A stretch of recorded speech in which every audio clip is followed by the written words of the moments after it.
Welcome to the Deep Dive. Today, we're really digging into the Q2 2025 earnings call from Shenandoah Telecommunications. Most people know them by their ticker, SHE. Yeah, SHE. And this is a fascinating one because, well, they're right in the thick of this huge strategic shift, moving away from old school telecom towards, pure play fiber, very capital intensive stuff. Absolutely. And this deep dive feels crucial because the results, well, they were a bit of a head scratcher, weren't they? Definitely a study in contradiction. The release dropped after the market closed. And even though management was pretty upbeat about operational execution, the stock just tanked. Tanked is right. Dropped about 10%, from like $14.68 down to $13.25 in the after hours and the next day. Exactly. A really sharp drop. So our mission today is to cut through that noise. Why did the market hammer a company that, on the surface at least, seemed to be hitting its operational stride? We need to figure out that disconnect. That 10% drop versus the positive operational story they were telling? Okay, let's unpack it. Starting with the big numbers. You called it a contradiction. The print was definitely mixed. Operationally looked kind of good. But the top line, less so. Precisely. And it seems the market just zeroed in on that top line. Total revenue landed at $88.6 million. The consensus was closer to $89.9 million. So about a $1.3 million miss. Not huge, but maybe enough. Apparently enough to spook investors, yeah. Especially when year-over-year growth was only, 3.2%? It fed into a narrative of maybe slowing momentum. Right.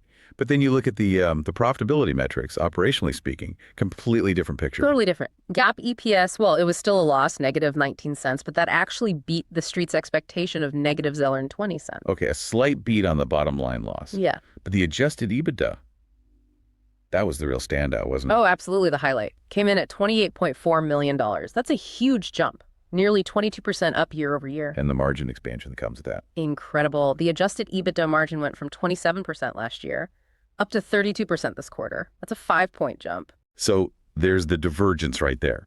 Operations humming, efficiency gains clearly showing up, but the market focused on the revenue miss and maybe the fact they're still losing money on a GAAP basis. I think that's exactly it. That net loss from continuing operations, $9 million this quarter, that's the sticking point. Why is that GAAP loss such a big deal if adjusted EBITDA is growing so fast? Well, it highlights the cost of this fiber buildout, right? It's massively expensive. So every quarter they post a GAAP loss. It just reminds everyone that they need cash either from operations, their balance sheet, or, external funding to keep building. And the market gets nervous about financing risk. Always. That GAAP loss keeps that risk front and center, even with strong adjusted EBITDA. Okay, that makes sense. And it really sets the stage for this whole strategic pivot. You mentioned it's like a tale of two businesses inside these results. It really is. You've got the future, the Glo Fiber engine, and then you've got the legacy stuff acting as, an anchor. Let's talk Glo Fiber first, the good news. How's that build out? And more importantly, the customer uptake looking? Extremely strong. This is where the positive story really shines. Glo Fiber expansion market revenue, up 40.5% year over year, hit $19.8 million. And subscribers? Also booming, up 43.1% year over year. They added 5,700 net subs just in Q2. And their total network reach, the passings, is now up around 623,000 homes and businesses. Okay, building fast is one thing, but are people actually signing up sufficiently? Yes, and that's maybe the most bullish signal. We need to look beyond just the miss and see the underlying mechanics. Penetration rates. They mentioned their earliest builds from 2019, 2020. Yeah. They're already hitting 36% data penetration. That's a really healthy take rate. It shows the service is competitive. People want it. And are these valuable customers? Are they going for the faster price of your plans? They are. Management specifically called out that 53%, so over half of new residential customers are picking speeds of 1 gig or higher. Wow. Okay, so not just grabbing subs, but grabbing high ARPU subs. Average revenue per user. That helps the economics significantly. Turbocharges them, really. But the number that should make everyone pause, the single most important figure maybe in this whole release. Let me guess. That incremental margin. You got it. That 71% incremental margin on Glo Fiber revenue. Explain what that really means, why it's so powerful. Okay, so it means for every new dollar of revenue they bring in from Glow Fiber, 71 cents of that dollar flows straight through to gross margin. It shows incredible operating leverage. Because the network's largely a fixed cost once it's built. Exactly. You spend a ton upfront building it. But once you start adding customers onto that sunk cost infrastructure, each new customer is highly profitable. 71% incremental margin means they're scaling towards profitability, like actual free cash flow, really, really fast, if they can keep that up. It dramatically shortens the payback period for all that investment. Potentially, yes, which is why it's so crucial, but it's being weighed down by the other side of the business. Right, the legacy headwinds. We have to talk about the shrinking parts that are, muddying the waters on that top line. We do. Commercial fiber revenue, for instance, was down 6% year over year, but there's noise in that number. Noise, like one-off items. Yeah, two things. Last year, in Q2 2024, they got a boost from a $900K early termination fee. Didn't happen this year. And this quarter, they had an $800K non-cash adjustment tied to a new long-term carrier deal. Okay, so strip those out. Is the underlying commercial fiber still shrinking? Or did those items explain the whole mess?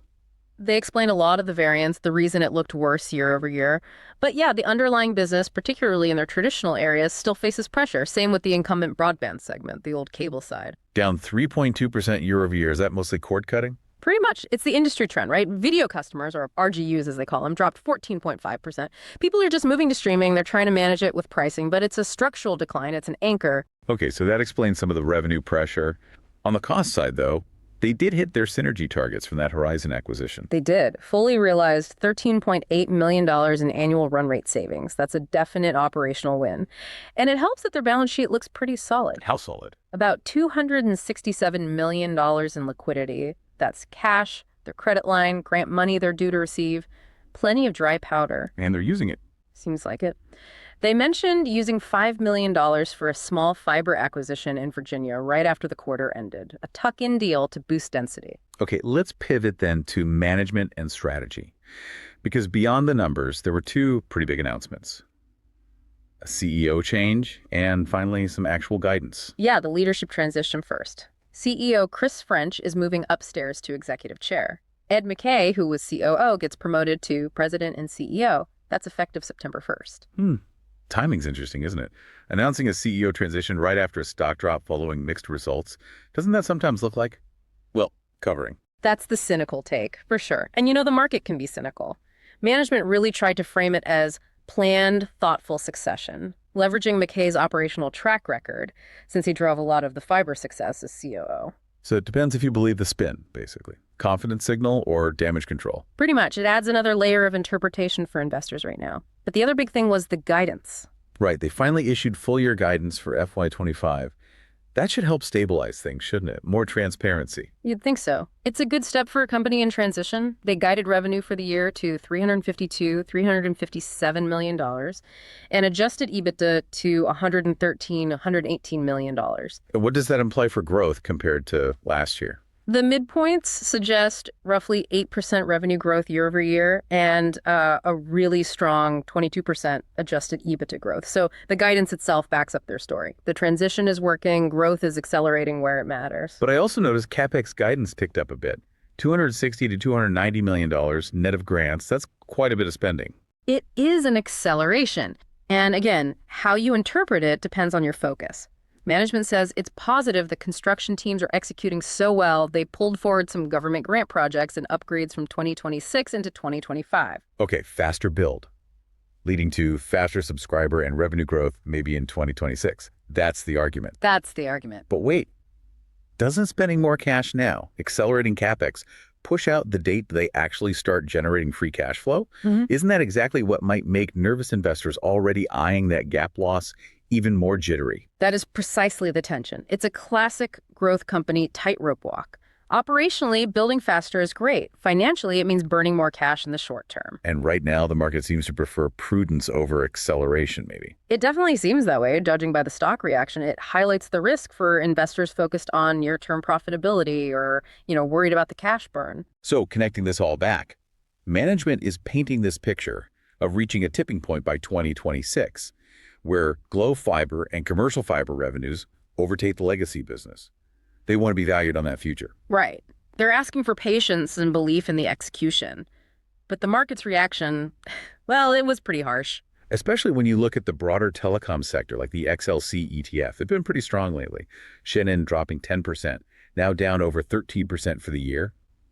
It really stands out. It does. And it suggests the market needs more than just good adjusted EBITDA growth. They need consistent execution against expectations quarter after quarter, and probably a clearer line of sight to actual GAAP profitability. That financing risk needs to fade. So that amazing 71% incremental margin isn't enough on its own right now. It's getting lost in the noise. Overshadowed, yeah, by the revenue miss, the legacy drag, the GAAP loss, the accelerated CapEx, all creating uncertainty. Okay, so if the market is potentially mispricing this, focusing too much on the short-term noise, what are the key things investors should watch for going forward? What are the catalysts? I think two main things. First, just raw execution on fiber. Consistent net adds each quarter. And crucially, seeing those take rates improve in the newer areas they're building out, especially those accelerated grant builds, proof the model works everywhere. And second? How they use that $267 million in liquidity. Do they do more tuck-in M&A to get denser faster? Or just stick to organic building? Strategic capital allocation will be key. All right, time for our favorite segment, the outrageous but plausible trade idea, pulled from the hypothetical committee floor. And remember, everyone, this is just conceptual thinking, playing with market mechanics, absolutely not financial advice. Definitely not advice. But, okay, given how the market seems laser-focused on a tiny revenue miss and kind of ignoring that monster 71% incremental margin, the trade idea is what we're calling a contrarian leverage play. Contrarian leverage. Okay, I like the sound of it. Break it down. Betting against the market's current mood. Essentially, yes. You're betting that the market is fundamentally misinterpreting the signal from the noise. The pitch would be, go long as Shane equity. But because you acknowledge the drag from the legacy business is real and might persist, you hedge that specific risk. Find a way to short maybe through an inverse ETF or a basket of stocks, the broader legacy wireline telecom industry. Those old copper-based businesses that are slowly declining. So you're trying to isolate the value of Ashikian's fiber growth engine from the general malaise of the old telecom world. Exactly. The core thesis is that Ashikian's fiber asset, with its 71% incremental margin, is being unfairly penalized and held captive by the shrinking legacy parts and the broader sector sentiment. And what's the catalyst for this trade to work? What makes the market wake up? Execution. If, say, by Q4 of 2025, they deliver on that accelerated build schedule and show solid take rates, let's say even just 25% in those new grant-funded areas they pulled forward. Then the market has to acknowledge the fiber engine is real and accelerating. Right. That forces a re-rating, specifically on the growth part of the business. The stock should, theoretically, move back towards, say, the mid-$16, regardless of what the legacy incumbent broadband segment does. It's a debt that their execution speed outpaces the legacy decline speed. A bet on the leverage, essentially. Makes sense conceptually. Okay, so wrapping up.